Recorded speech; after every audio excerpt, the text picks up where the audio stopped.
Assalamualaikum warahmatullahi wabarakatuh. Waalaikumsalam warahmatullahi wabarakatuh. Bismillahirrahmanirrahim. Alhamdulillahi rabbil alamin. Wa bihi nasta'inu ala umuri dunya waddin. Wassalatu wassalamu ala asyrafil anbiya'i wal mursalin Sayyidina Muhammadin wa ala alihi wa sahbihi ajma'in. Wa la hawla wa la quwwata illa billahil aliyyil azim. Rabbi shrah li sadri wa yassir li amri wahlul 'uqdatam min lisani yafqahu qawli wasaddid lisani wahdi qalbi bihaqqi nabiyyika wa habibika wa rasulika sayyidina Muhammadin sallallahu alaihi wasallam birahmatika ya arhamar rahimin. Amma ba'du. Yang saya hormati seluruh jamaah Majelis Taklim Al-Fatih, mudah-mudahan semuanya selalu dalam ridha dan juga dalam maghfirahnya Allah Subhanahu wa taala. Wabil khusus sahibul majlis yang sama-sama kita hormati Ibu Hajah Mimin beserta keluarga, mudah-mudahan beliau dan keluarga selalu dalam ridha dan rahmatnya Allah Subhanahu wa taala. Amin amin ya rabbal alamin. Tuh ya Bu ya, kalau datang ke pengajian mah banyak doa. Banyak yang mendoakan, banyak aminnya. Kalau di rumah nih Bu, wayah gini ya. Jam sekarang nih jam 2. Baca amin enggak? Amin enggak? Enggak ya. Makanya ngaji, kata Imam Al-Ghazali rahimahullahu taala, jangan pernah bosan mendengarkan nasihat. Ya. Jangan pernah bosan dan jangan sampai berhenti mendengarkan nasihat. Kenapa demikian? Karena kita butuh nasihat. Kita ini manusia. Setiap manusia itu butuh nasihat. Apa sih itu nasihat? Nasihat itu pengingat. Kalau kita menasehati orang, berarti kita sedang mengingatkan. Ya, harus nyebut. Sedang mengingatkan.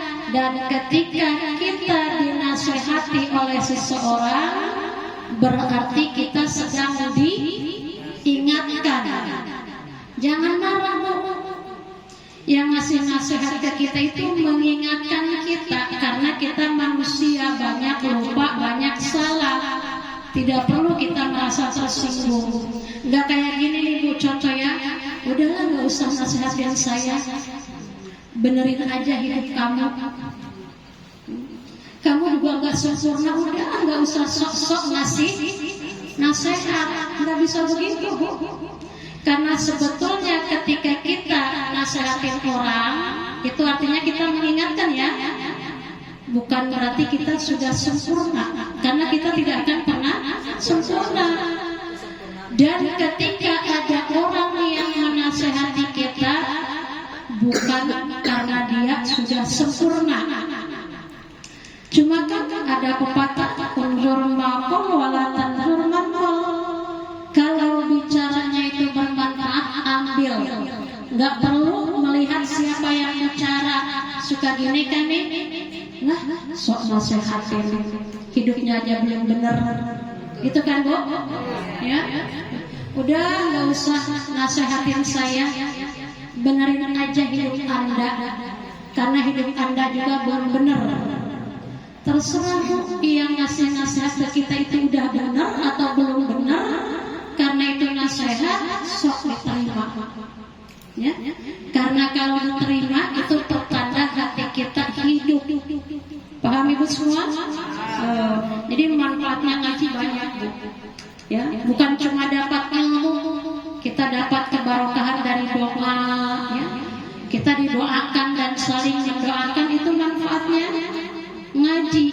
Coba kalau ibu sekarang nggak ngaji cuma rebahan di rumah, ya Bu Haji Mimin umpama anak yang ngaji diperaikan Bu Haji nanti kemana-mana ke kayak kepentingan ibu hayang nyantai ke di rumah paling cuma rongga kerikuk ya rebahan ya tuh ngomeh HP, tidak ada yang mendoakan dan tidak mendoakan, maka tidak amin-amin.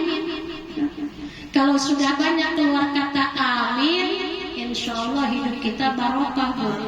Karena amin itu adalah ya kalau kata santri mah isim fi'il, namanya maknanya istajib, yang artinya semoga Allah mengijabah.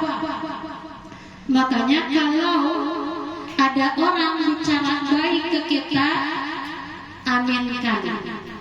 Ya, apa Bu? Contoh nih, di Bu Haji Mimin mah enak ya, duitnya banyak. Bu Haji, aminkan cukup 2 kalimat. 1, amin. 2, alhamdulillah. Jangan dijawab kayak gini, ibu mah enak duitnya banyak. Ibu boros, siapa yang bilang?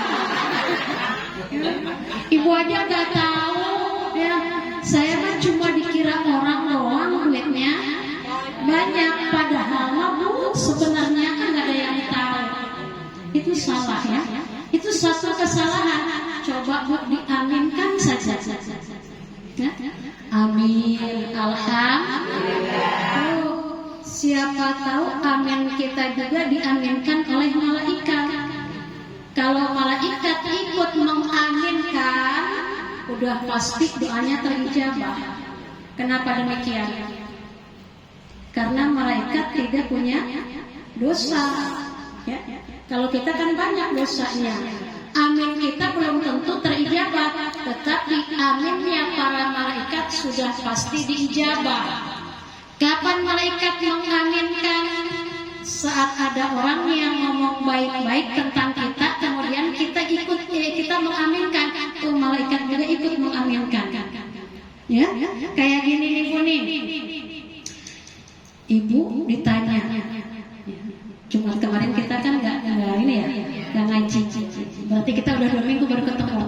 Saya nanya nih sama ibu, apa kabar ibu semua? Jawabnya, alhamdulillah kabar baik. Gimana jawabnya? Alhamdulillah kabar baik. Jangan pernah menjawab yang enggak. Contoh, ibu apa kabar? Saya mah begini baik. Ya, malah kurang sehat. Kemarin saya dapat musibah. Jawaban kita menentukan bagaimana hidup kita nanti ke depannya. Ya, saya contohkan ya. Bu Haji Mimin apa kabar? Dijawab tuh Bu Haji, alhamdulillah kabar saya baik. Ingat ada kata hamdalah, memuji kepada dengan ucapan. Saat kita jawab, alhamdulillah kabar saya baik dan sehat, itu dicatat sama malaikat. Ya, ingat dicatat sama nih di sebelah kanan. Lalu sama malaikat diserahkan kepada Allah. Ya Allah, ya Tuhan kami, ini catatan si fulan. Dia itu kalau ada yang nanya, apa kabar? Jawabnya cukup. Alhamdulillah kabar saya baik, sehat dan baik. Apa kata Allah? Malaikat turun kau ke bumi, ke dunia, ya turun ke bumi. Ngapain ya Allah? Sampaikan rahmat saya, ya ampunan saya untuk si fulan itu. Paham Ibu ya? Mudahkan urusannya, barokahkan rezekinya.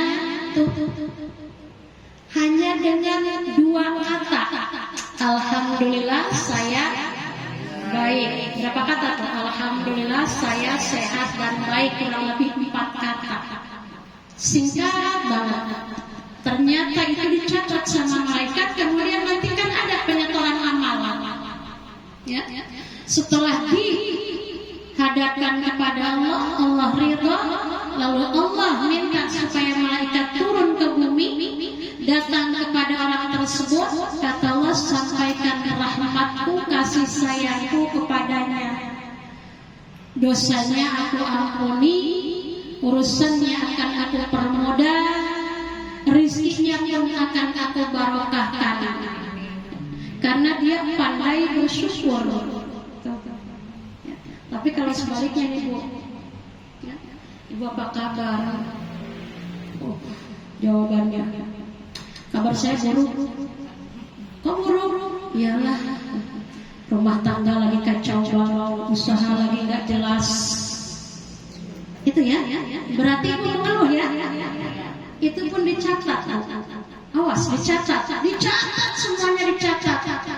Sama malaikat dicatat, nanti sama malaikat disetorkan ke Allah. Kata malaikat, bahasa kitanya kurang lebih seperti ini. Ya Allah, ini amalan si fulan.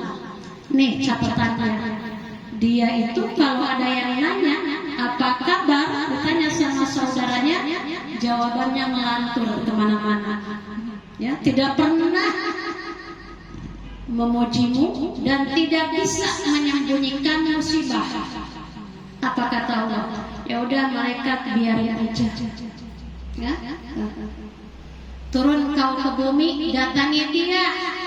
Nih, sempitkan urusannya, sempitkan rezekinya, dosanya tidak aku ampuni. Jadi betul ya Bu ya, semua tergantung dari kitanya. Kalau ucapan kita baik, maka kebaikan akan datang kepada kita. Kalau ucapan kita selalu buruk, maka kita dapatnya juga yang buruk. Ibu mau yang buruk, mau yang baik? Berarti ngomongnya harus baik. Setiap ngomong tuh bahasanya enak didengar. Jadi yang dengar tuh enak banget, hatinya nyaman, itu ibadah. Dan nanti hikmahnya akan datang banyak kebaikan terhadap kita. Paham ya Bu ya? Nih, tinggal Ibu introspeksi diri. Kemarin tuh kalau ngomong kayak gimana? Ya. Kalau yang diomongin soal kesusahan, insya Allah hidupnya jadi susah. Kalau yang dibicarakan nikmat-nikmat Allah, insya Allah hidupnya penuh dengan anugerah Allah. Jadi tergantung nih lidah kita. Makanya kata Nabi, salamatul insan bihifdzil lisan. Manusia itu selamat karena bisa menjaga lisannya. Dari hal yang kecil sampai hal yang besar, itu lisan kita sangat berpengaruh terhadap kehidupan kita. Paham? Ada yang mau nanya? Sebetulnya sekarang bagiannya fikih. Ya. Dulu kan Jumat kemarin libur, Jumat kita bahas nasihat, Jumat sebelumnya kita fikih tentang cirinya balik. Masih ingat nggak ada berapa? Ada 3, betul, jangan malu-malu mau jawab. Cirinya balik ada berapa? Ayo coba sok. 1, sempurna umur 15 tahun komariah. 2, karena sudah keluar air mani, batas usia 9 tahun komariah. 3, ya, karena sudah keluar darah haid, ini pada anak perempuan, batas usia 9 tahun komariah. Jadi begini, ibu di rumah punya anak nih, baik laki-laki maupun perempuan. Bulan sekarang nih, bulan Haram, usianya 15 tahun komariah. Maka anak ibu itu sudah mukallaf, akil balik, kewajibannya sama seperti kita. Dia sudah punya buku catatan amal sendiri. Atau ibu punya anak, baik laki-laki maupun perempuan, belum 15 tahun komariah, baru nyampe 9 tahun komariah, tapi sudah keluar sperma. Maka anak ibu yang baru 9 tahun komariah itu sudah masuk mukallaf, orang yang dibebani oleh aturan agama, yaitu hukum syariat. Ya. Akil balik, kewajibannya sama seperti kita. Atau ibu punya anak perempuan, bulan sekarang nih Muharram, usianya 9 tahun. Kalau kurangnya 15 hari sampai 1 hari, itu dihitung sempurna 15 tahun komariah. Kelas 4 SD ya, kurang lebih ya, sudah keluar darah haid. Maka si anak perempuan ini yang baru usia 9 tahun komariah sudah mukallaf, akil balik, punya kewajiban sama dengan kita, umurnya baru 9 tahun. Paham Ibu? Jadi sekarang kalau ditanya bisa jawab ya. Ada berapa ciri balik? Sebutkan coba. Ketahuan. 1, kalau sudah umur 15 tahun komariah. 2, keluar mani batas usia 9 tahun komariah. 3, kalau anak perempuan sudah keluar darah haid, batas umur 9 tahun komariah. Paham Ibu? Kemudian untuk selanjutnya, sekarang kita bahas bab toharoh. Dalam fikih ada bab toharoh. Apa itu toharoh? Toharoh itu artinya bersuci. Apa toharoh Bu? Bersuci. Ada 3. 1, menyucikan najis. 2, menyucikan hadas kecil. 3, menyucikan hadas besar. Itu toharoh. Ya, ibu mau sholat, ini di badannya ada najis. Contoh, ada darah sedikit atau banyak, itu darah wajib disucikan. Kalau ke bawah sholat tidak sah sholatnya. Bahkan ya, ibu sholat zuhur 4 rakaat. Ya, disimak ya. Selesai sholat, assalamualaikum warahmatullahi, assalamualaikum warahmatullahi. Ya. Ibu buka mukenanya, ternyata di mukena ini ada bangke. Contoh misalnya bangke semut atau nyamuk, nggak mungkin kayak gajah. Ya, bangke apa? Nyamuk atau semut contoh nih ya. Ini diperkirakan tadi bangke semut ini udah ada ketika kita sholat. Maka menurut fikih sholat itu mesti diulang lagi. Enggak sah. Kenapa? Karena syarat sah sholat mesti suci dari semua najis yang tidak dimaaf. Paham Ibu? Ya. Atau misalnya ibu sholat, selesai sholat, ya, di sajadah dilihat ada bangkai semut. Kapan itu? Diperkirakan sejak tadi sholat tuh bangkai semut sudah ada. Ada 3, emaknya, bapaknya, sama anaknya. Mati semua di atas sajadah kita. Sajadah itu tempat sholat. Kira-kira sholatnya sah apa tidak? Tidak, berarti wajib diulang. Ini bagaimana? Disucikan dulu sajadahnya. Ya? Tapi ini kan sajadahnya kering. Bangkai-bangkai itu juga yang 3 tadi kering, tinggal digebutin, break sih, ya. Tinggal digebutin, dibuang, sok diulang sholatnya. Iya.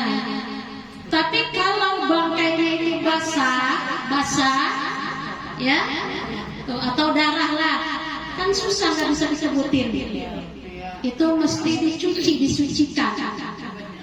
Ini ada apa nih? Najis di sini nempel nih di mukena. Ini yang wajib disucikan tuh ini aja yang ada najisnya. Enggak mesti semua dicuci. Cukup dikecap kayak gini pakai air yang mengalir dari keran.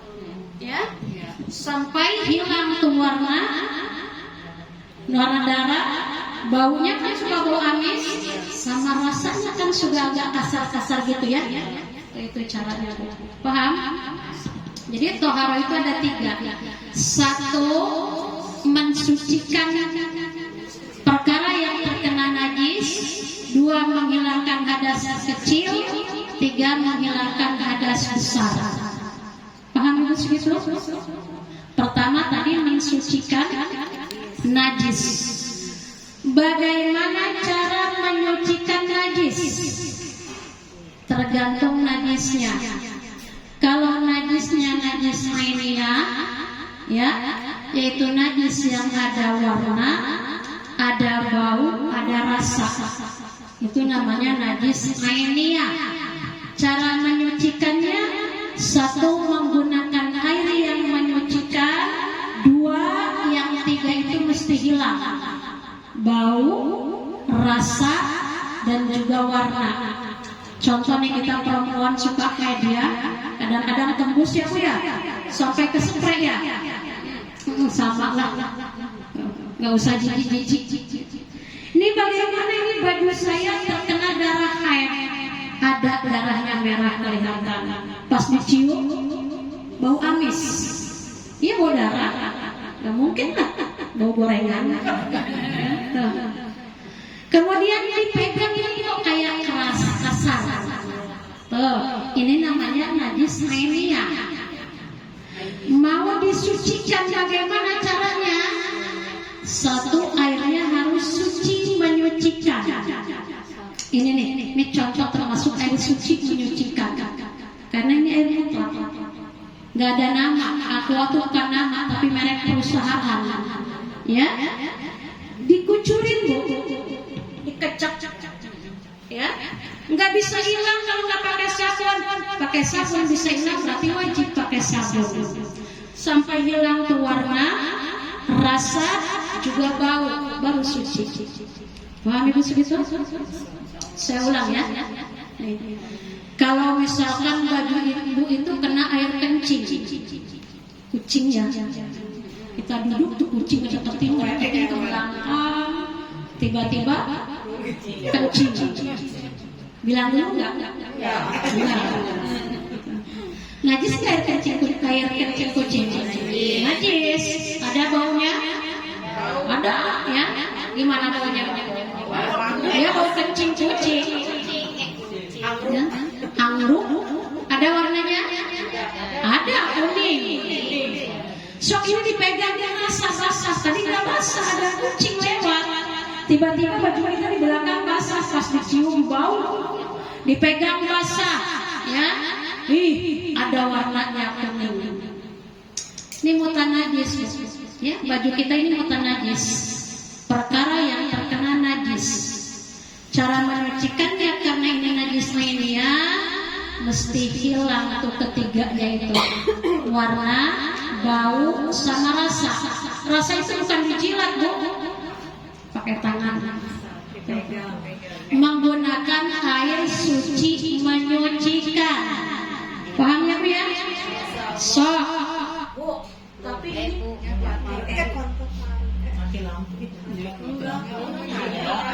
udah Ibu dengerin aja dulu ya. Itunya kali batunya mati habis. Batunya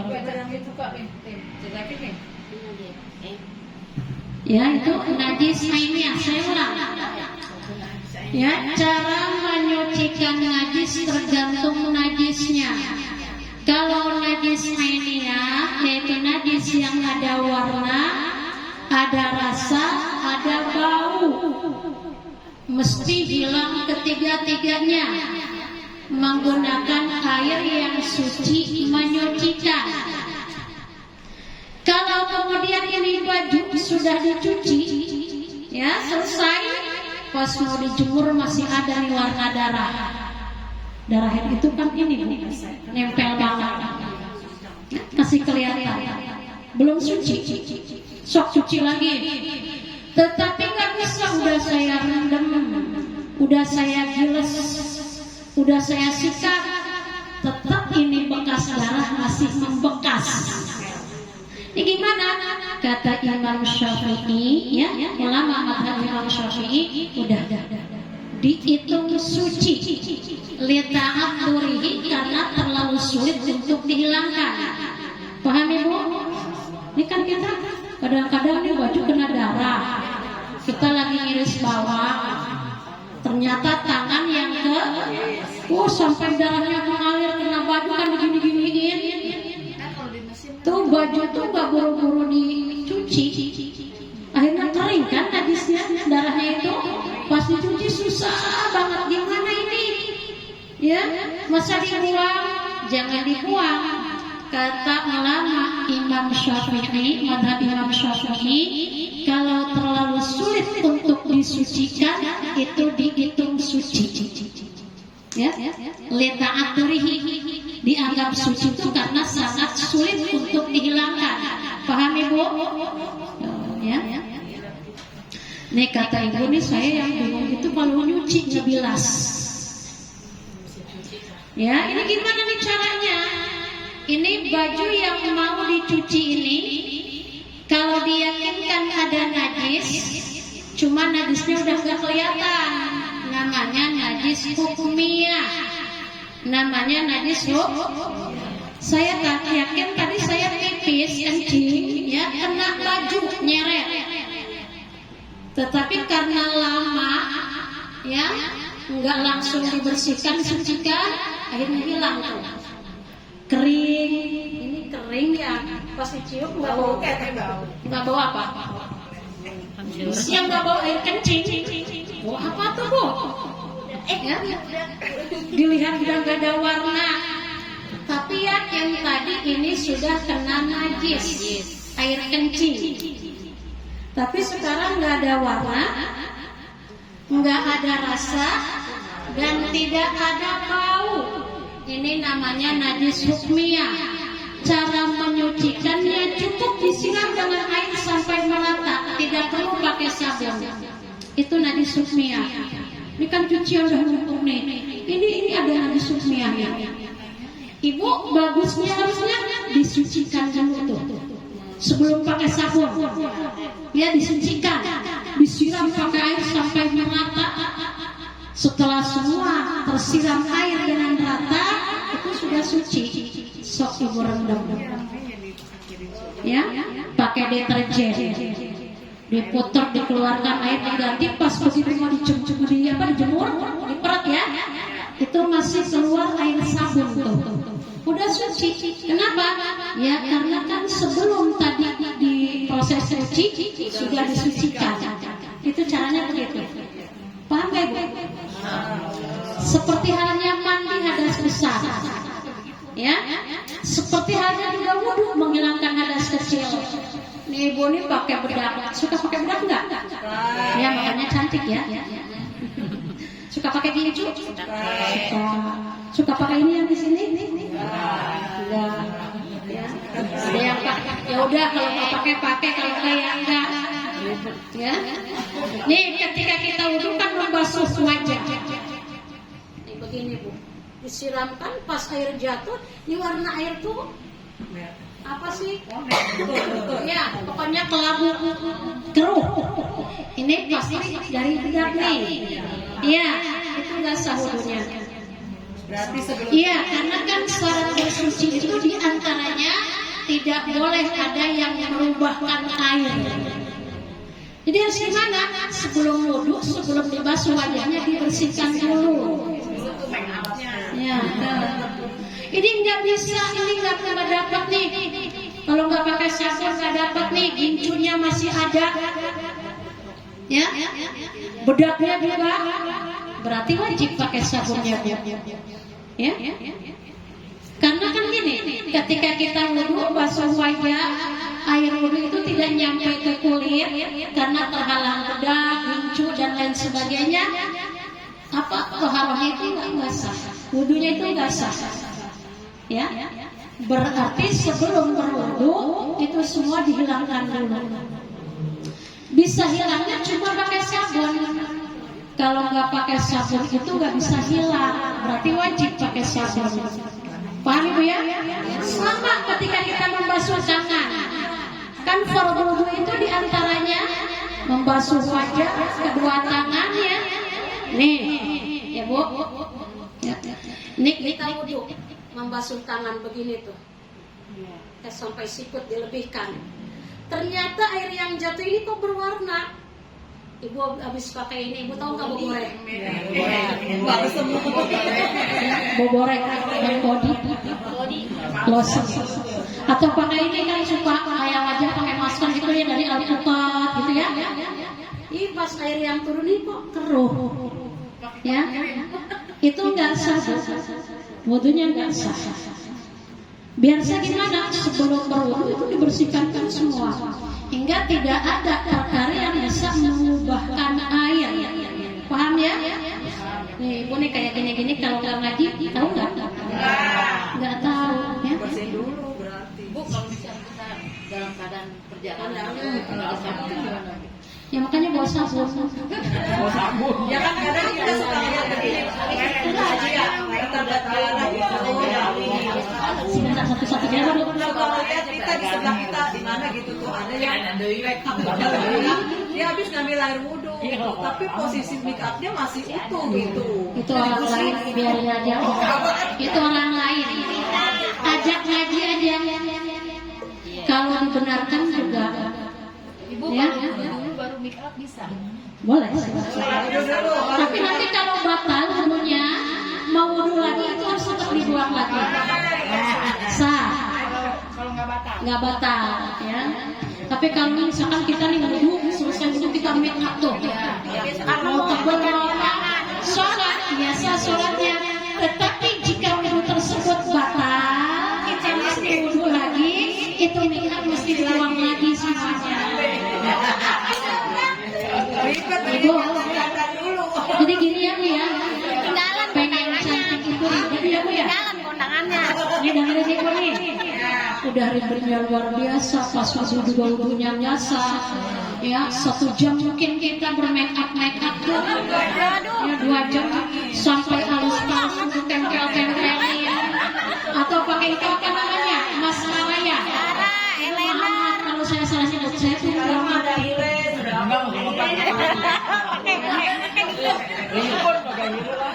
Itu air mata air itu udah nyampe tuh, udah gagal ya ibadahnya.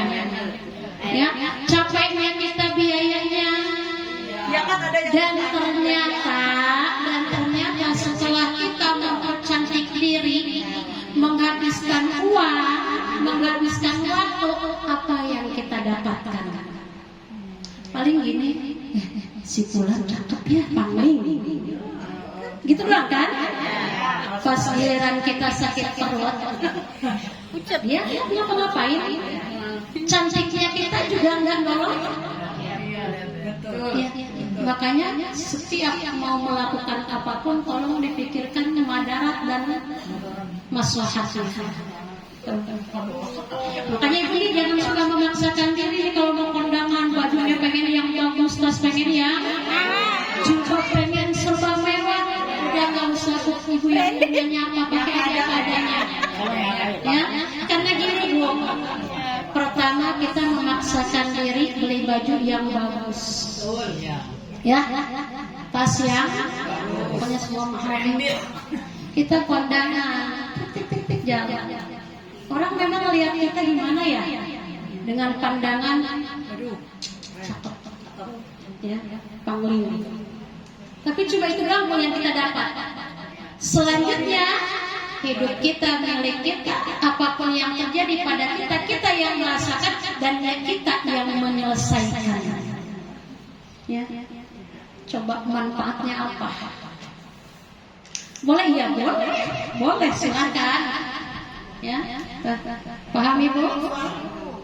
Kalau nyenangin suami di rumah dan dandannya. Ibu tanya, kalau Ibu mau nyenangin suami tanya. Tuh, tanya ya, Kang, ya, tuh, apa Ibu suka menyebut suami itu apa?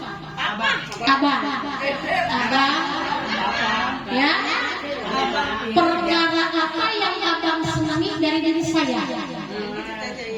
suami, saya itu senangnya kamu tuh kalau keluar nggak usah dandan. Berarti nggak usah. Tapi kalau di rumah saya mau lihat kamu tuh rapi, bersih, wangi, ya itu. Ya, paham ya Bu ya? Ya. Kebalik katanya ya. Kalau mau kondangan mandi, cakep banget.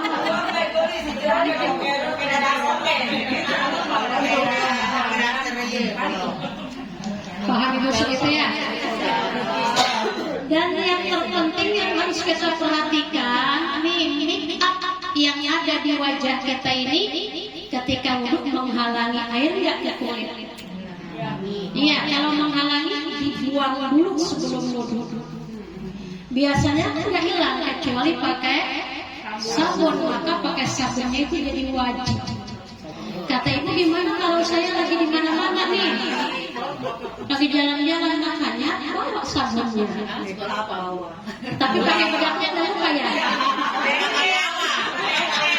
Itu bawa jangan sabun kip, sabun cair, garnet, jangan buat sunlet, nggak ada di sunlet. Ya, bahasan kita sekarang tentang toharo itu bersuci. Ada syaratnya Bu, di antaranya ya, jangan ada perkara yang merubahkan air. Makanya kalau kita mandi hadas besar, perempuan mandi hadas besarnya banyak. Air, nipas, junub, ya kan? Kalau mati sama laki-laki juga mati. Ya, melahirkan sih nggak tiap bulan ya Bu ya, tiap tahun juga enggak ya. Tidak ada KB.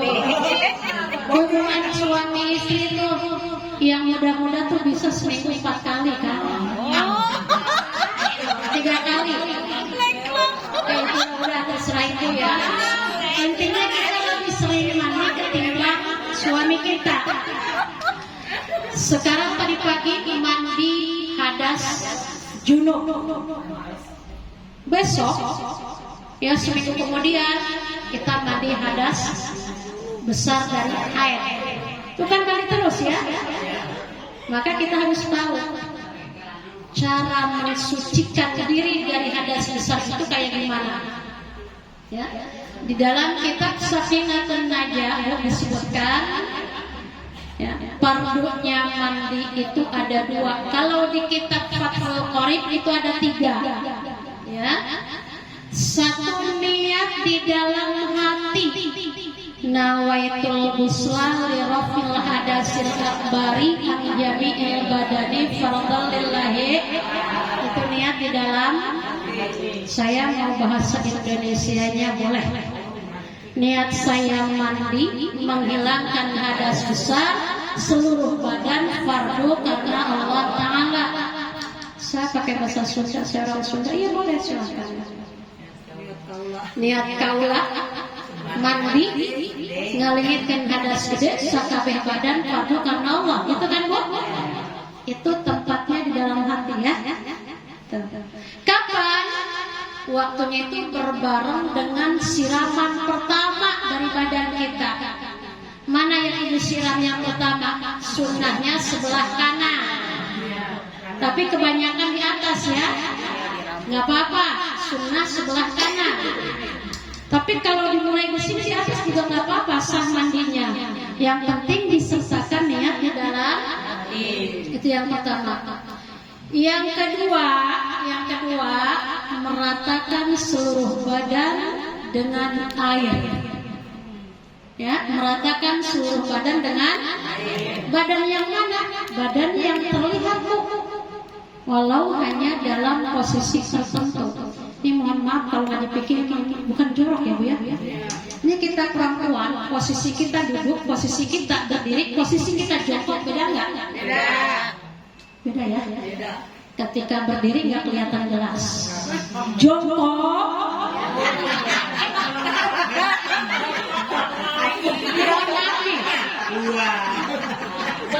Itu yang ketika berdiri nggak kelihatan, pas dia jongkok. Jongkok kakinya agak terbuka kayak mau BAB. Kalau nggak percaya ini selfie ya. Maaf seperti ini, nisfinya jongkok kan jadi begini. Akhirnya kita lihat ya, ini yang kelihatan ini mesti terkena air. Tuh. Paham ya Bu ya? Termasuk yang di belakang, sekitar lubang anus itu belakang. Kalau berdiri nggak kelihatan, sok nungging. Atau ibu lagi BAB ngeden kan? Itu yang tadinya rapat begini karena posisinya jongkok ngeden, ini bisa kelihatan seperti ini kan ya? Itu wajib terkena air. Ini hati-hati soal tohara. Perempuan itu ya kata Nabi banyak yang disiksa di dalam kuburnya, permasalahannya di sini. Iya kan, perempuan itu banyak tubuhnya itu banyak lepat apa selak-selaknya. Paham ya Bu ya? Bu, saya mau nanya, kalau air yang untuk tohalnya itu air langsung dari shower atau dari bak itu sah? Yang penting satu airnya suci menyucikan. Ya nanti bahasan air belum ya Bu ya? Ya nanti belum ya. Itu ya satu niat di dalam ketika basuhan yang sunnahnya sebelah kanannya. Tetapi kalau dimulai dari atas ini juga boleh sah nantinya asalkan disertakan dengan niat di dalam hati. Kedua, membasuh seluruh badan dengan air sampai rata. Jangan dulu pakai sampo. Jangan dulu pakai sabun. Tadi kan syarat bersuci itu diantaranya tidak boleh ada perkara yang bisa merubahkan air. Harusnya gimana? Dibasahi dulu badan kita semuanya. Ya. Setiap yang kelihatan nih, kita kalau lagi bicara ini kelihatan kan? Gigi kelihatan. Ini sekitar hidung di sini kan kelihatan ya. Ketika mandi itu mesti kena air. Ini daun telinga kan ada sela-selanya. Ya ini kelihatan nih. Pokoknya semua yang kelihatan wajib terkena air. Ibu ini mohon maaf ya sebelumnya. Fikih yang saya sampaikan ini fikih dari Imam Syafi'i karena saya pengikut mazhab Imam Syafi'i. Ya kalau kemudian ada yang berbeda, mungkin mazhabnya berbeda. Nah, paham segitu Ibu? Kalau langsung sapuan barang itu belum suci karena air yang jatuh itu air sampo, air sabun, bukan air mutlak, bukan air suci menyucikan. Jadi caranya dibasahi dulu semuanya, ya telapak kaki. Ini kukunya nih, perempuan suka panjang kukunya ya. Ini di balik kuku tuh ada kulit, kelihatan kan?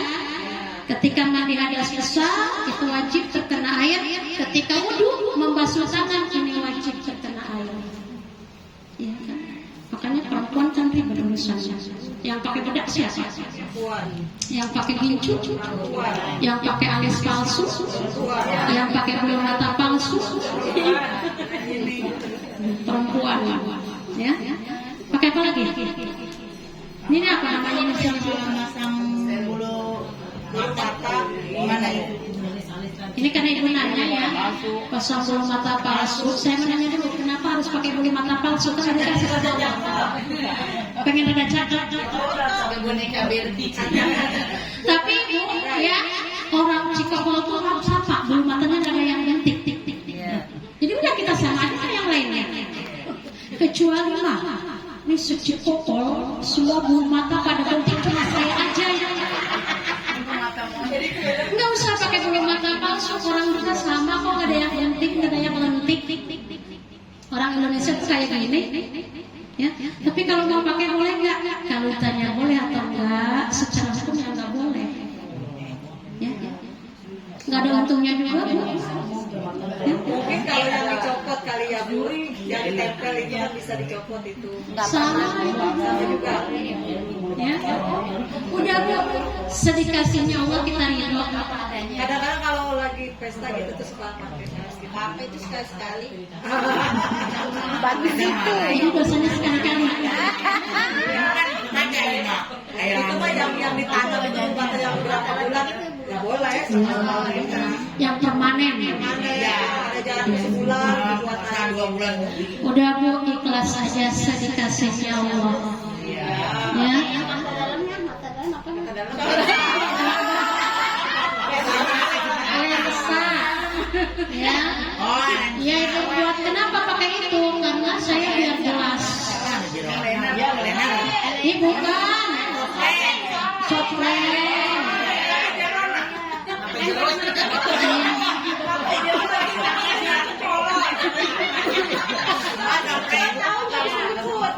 Ya. Itu kenapa pakai software? Saya cuma ngeliat ini ada bluetooth yang beli motor. Ya, kalau cuma buat keindahan nggak boleh, Bu. Ya. Tapi untuk kepentingan melihat pandangan ya silakan. Paham ya, Bu ya? Ikhlas aja sedikasihnya Allah. Mana ada orang Cikokol yang matanya biru sama semuanya kan? Kalau biru semua serem. Bu, saya mau nanya ke Ibu ya. Seling dulu nih. Mendingan cantik nggak punya duit, jelek banyak duitnya. Ya jawab. Iya kan, kalau ibu dikasihnya gini nih, saya tuh kalau ngaji ibu apalagi urusan marifat ya ketauhidannya, kalau ditanya misalnya, Bu, ya surat Yasin itu ada berapa ayat, pasti pada bisa jawab. Iya. Ini saya gini aja ngetesnya deh. Ibu kan selalu ingin kelihatan cantik ya. Jarang Bu.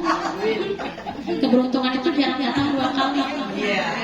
Kalau misalnya suruh milih, lebih baik biasa-biasa saja, relatif nggak cantik ya, tapi hidupnya bahagia. Atau cantiknya kelewat banget, bukan main cantiknya. Sampai kalau ada laki-laki kelihatan melihat cantiknya ini perempuan, pingsan, sampai pingsan. Tapi hidupnya belangsak.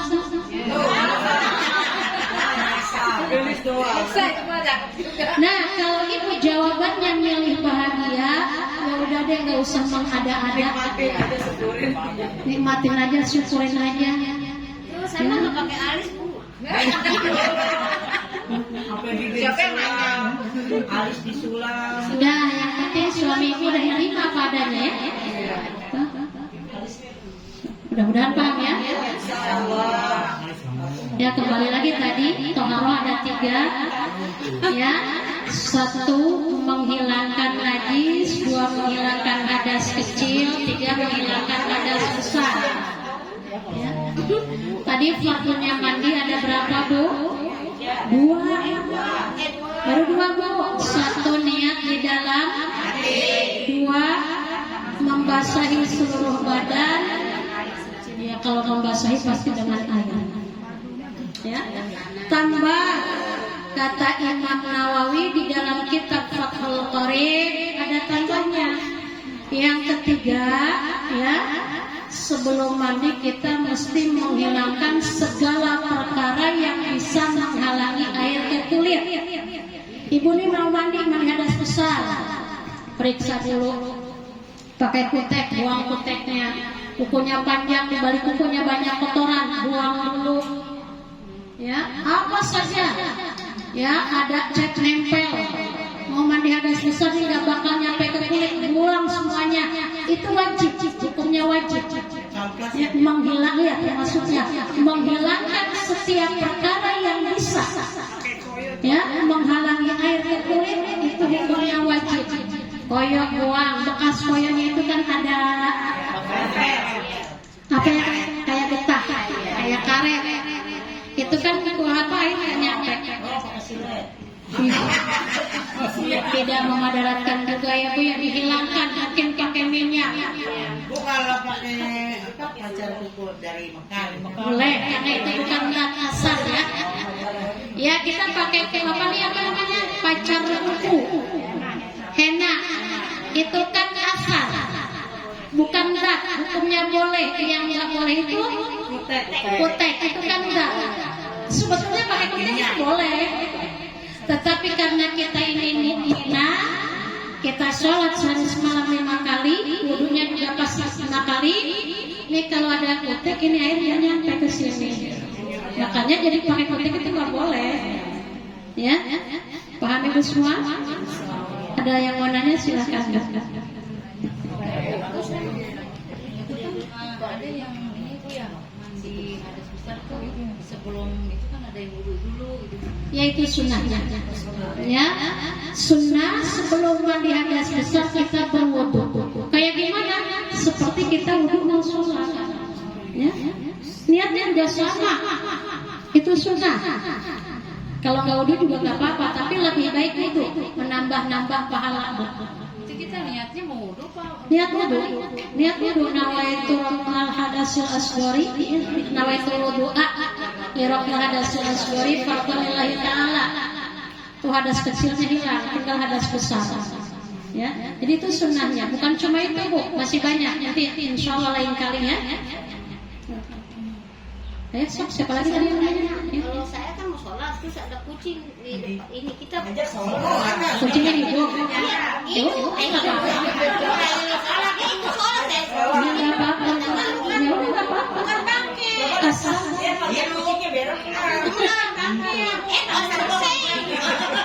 kita mau sujud ya dia ada di sini. udah nggak usah lihat pantatnya, yang penting kan kucing kan ada berak di situ.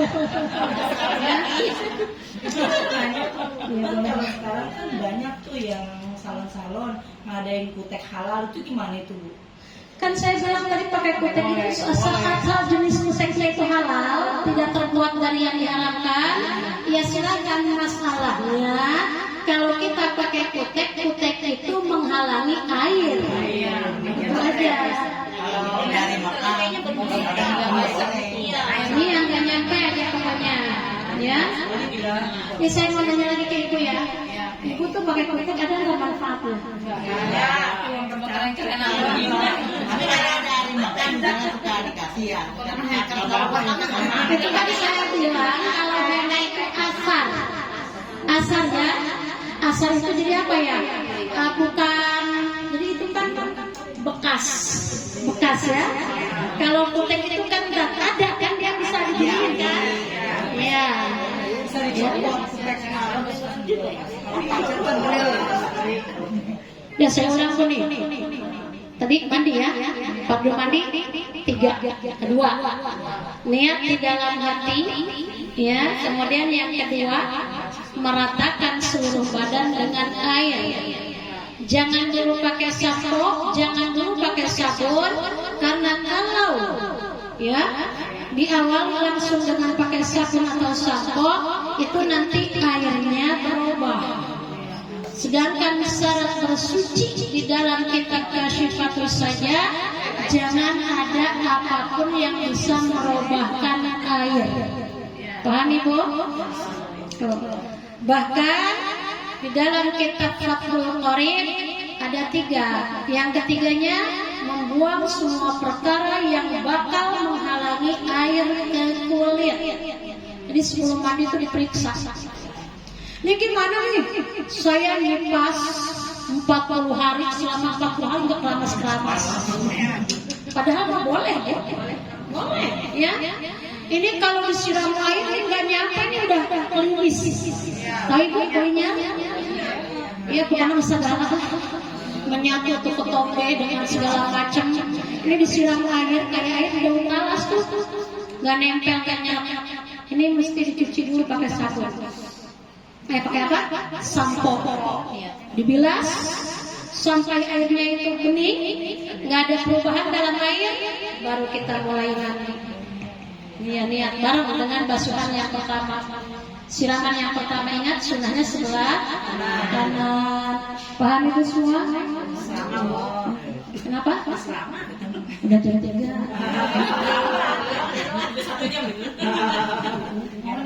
Ya boleh. Kalau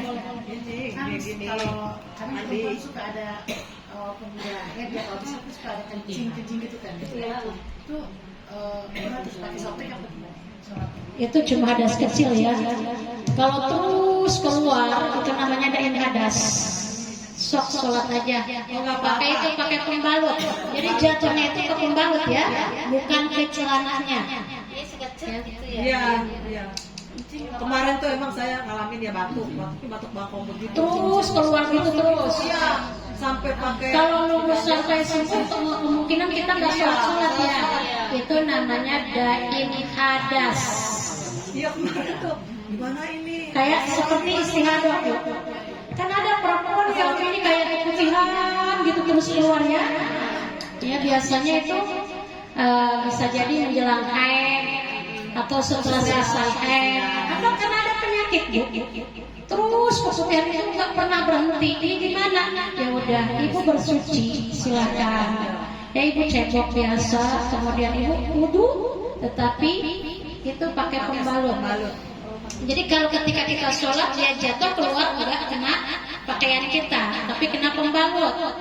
Tapi ini satu kali wudu untuk satu kali sholat fardu. Ya, sunnah boleh berkali-kali. Paham ya? Perempuan meribut, makanya pantaslah. Katanya di neraka banyak perempuan. Urusannya ribet. Ibu tuh kalau kemana-mana ya pakai celana lepis yang kencang. Terus kan wudu sholat itu nggak cebok, padahal sudah keluar. Pokoknya ada yang keluar lah, pasti ada yang keluar.